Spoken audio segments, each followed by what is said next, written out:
Hello everyone, and welcome to this video, the first part of which will be devoted to testing the 4K UHD Blu Ray of James Cameron's The Abyss.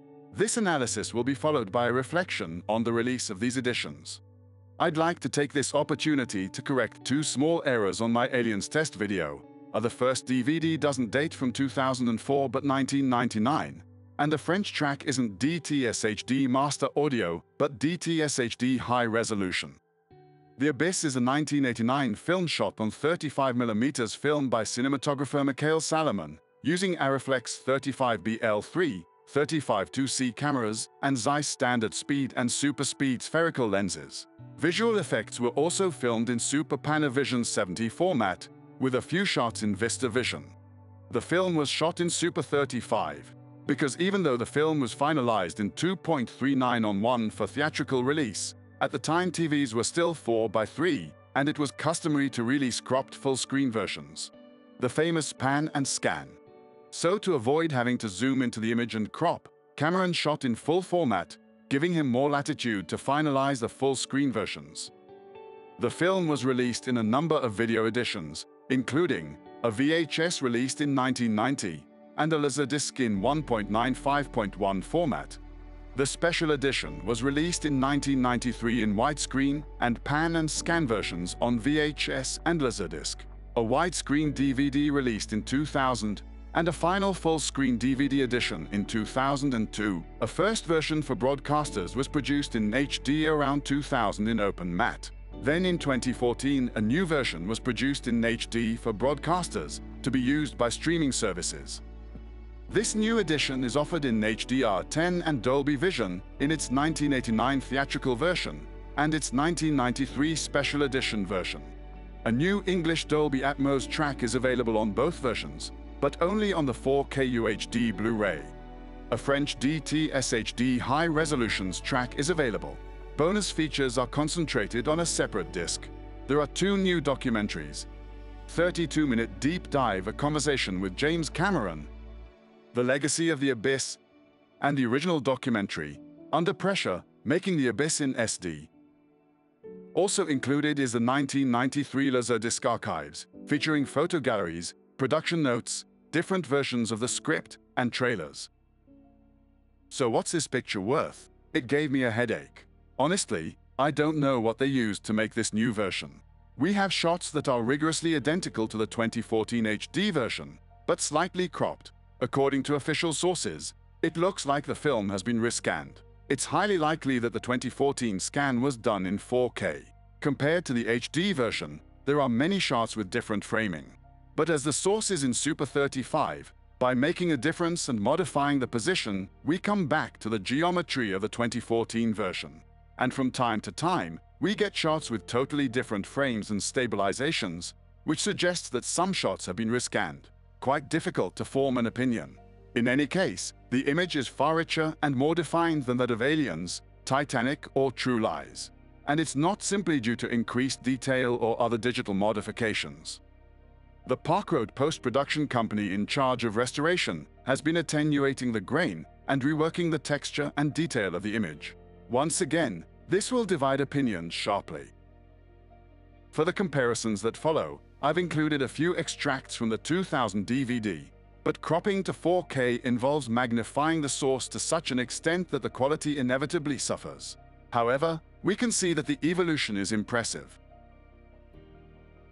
The highlights are vivid, and the speculars on the forehead are perfectly rendered. Background color recovers maximum detail compared to the HD version. This image is magnificent. Look at the detail recovered on the face, the eye, the forehead, and the lighting above his head. In general, the sharpness of the image is spectacular. The detail on his shirt, his skin, his cap, the colorimetry on the person in the background is splendid. Remember my test on low light info on Aliens, where there was nothing. Look at Ed Harris' shirt, it looks very dark. But no, it's all there, the folds, the details, and there's even information in the hair. The sequences with the extraterrestrials have benefited from a superb reworking in terms of color grading. Colors, nuances, and dynamic range, as well as the level of detail and subtlety in gradations, are nothing like those of the previous version. Although this is much less of a problem than on Aliens, many will probably criticize the excessive grain reduction and the slightly artificial appearance of certain images. Color grading has been modified and may appear less natural than in the HD version.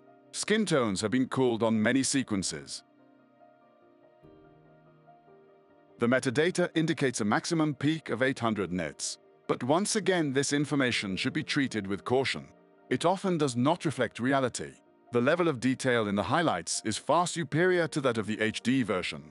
In most cases, we no longer have the flat areas in the highlights and the sensation of clipping. So there's a lot more information in this image than in that of Aliens or True Lies. But, because there's always a but, it's not always uniform. Some shots seem richer, where others seem visually quite similar in terms of dynamics to the 2014 HD version. A real headache, this image.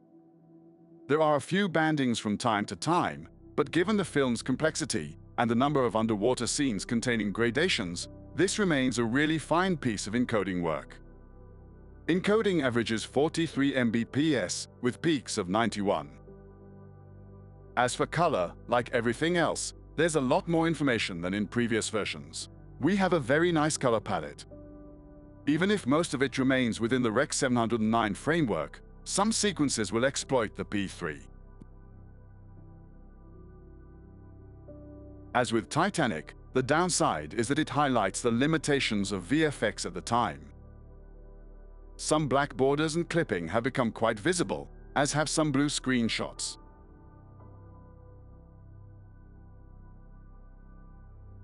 On the audio side, I think you know by now that I'm using Trinive's Altitude 32 processor to represent Atmos objects. We're here in the same configuration as Titanic. There may be 2 shots where they've made the objects move, but for 99% of the film the mix is static. Yet there's no shortage of opportunities to do so. Anyway, in terms of immersion, it's superb. From the very first minutes, the tone is set with the submarine sequence. The richness and precision of this new mix is incredible. The vertical channels are used almost constantly, and there's a great deal of work on the ambiances in the underwater station. Coffee! Come back! We need the big arm to unhook the umbilical! There's a goddamn hurricane coming! He switched off. The sense of immersion in this sequence is a marvel. God damn it!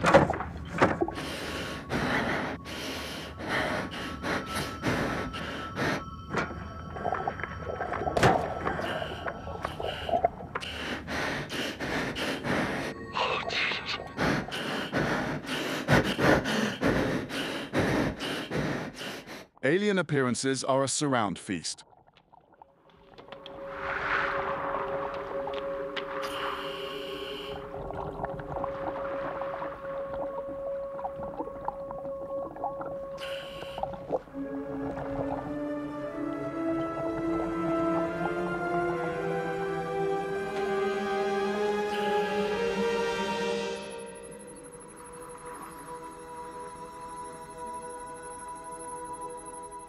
And the team had a field day with the bass channel, which is in fine form in many sequences, notably the finale or the storm with the destruction and fall of the crane.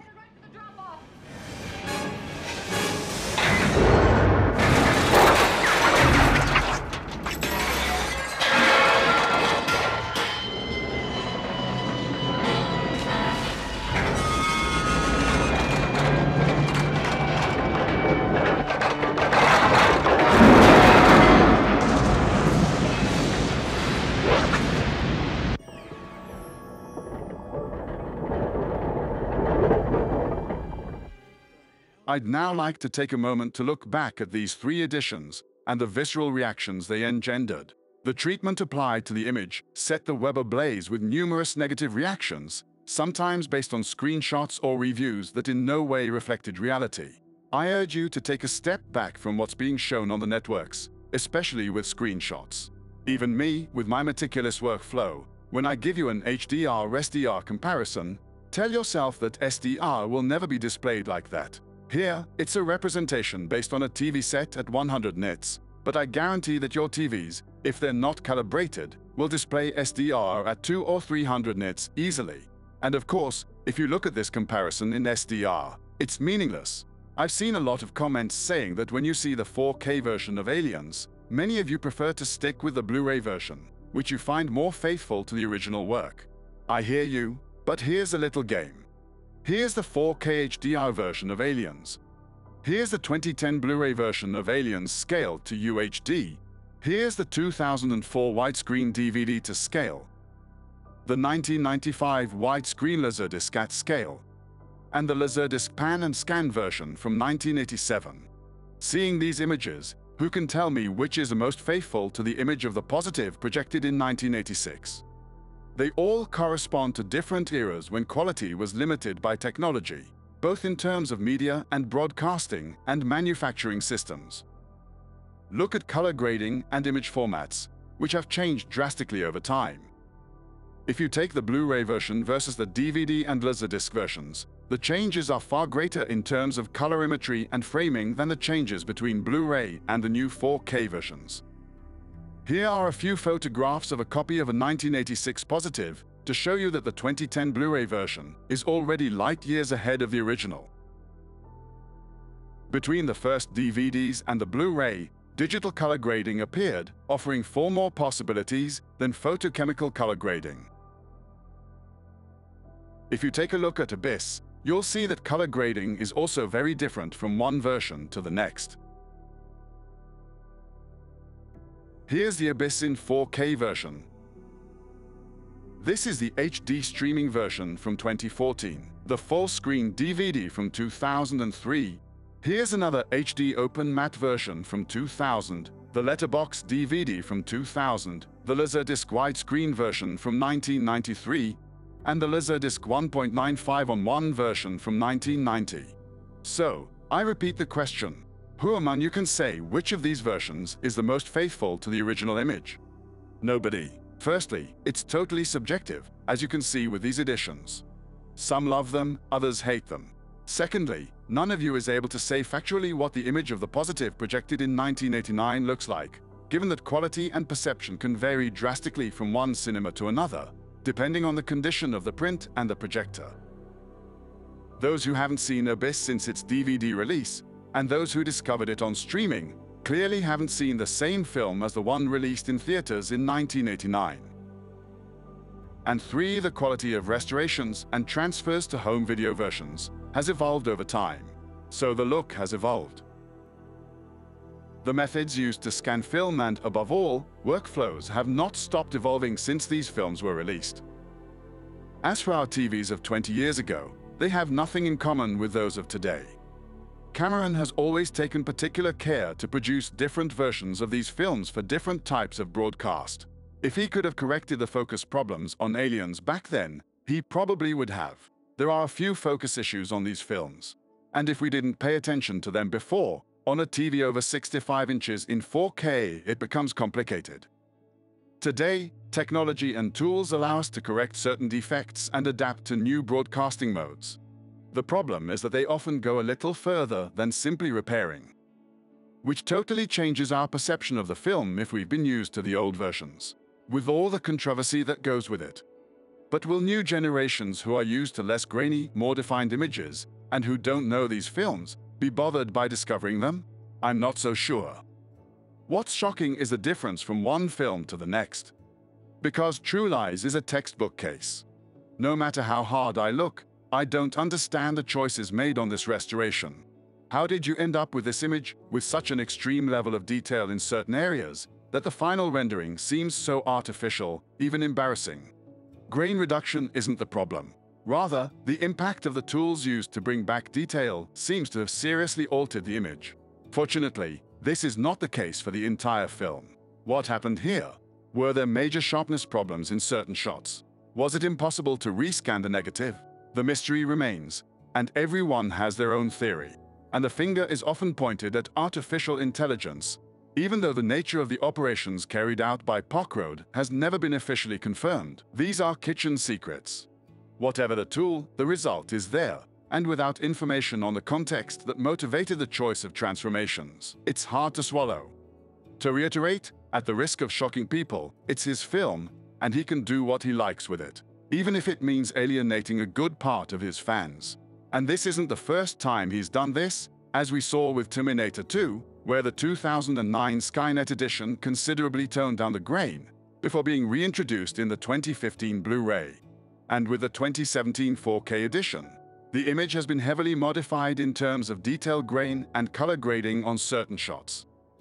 Any modification of the original work is seen by many as a sacrilege, a dangerous drift, even more so on such important films in popular culture. I can understand that, but if we go down that road, we can call everything into question. The digital color grading carried out on previous editions is already a betrayal of the original version. If we push the envelope even further, these films were made to be seen in cinemas with maximum light intensities equivalent to 48 nits and low contrast ratios. They were never created to be viewed in HDR. The same applies to sound.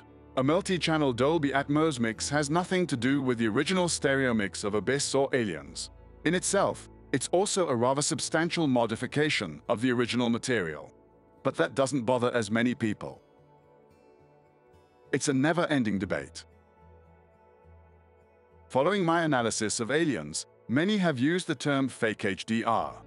Indeed, the light intensities on Titanic and Aliens aren't enormous, and the highlights and lowlights aren't nearly as detailed as one might wish. But once and for all, HDR is a container. You put what you want in it. There are no regulations, laws, or anything else that imposes a minimum level of nits to validate the fact that an image is HDR or not. And the same goes for colorimetry.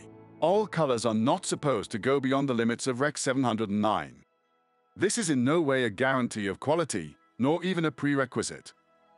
It's obvious that when you buy a €30 disc labeled HDR, you expect to see something other than a poorly defined image with a very low dynamic range and an appearance more or less identical to that of a brighter SDR image. I'll grant you that.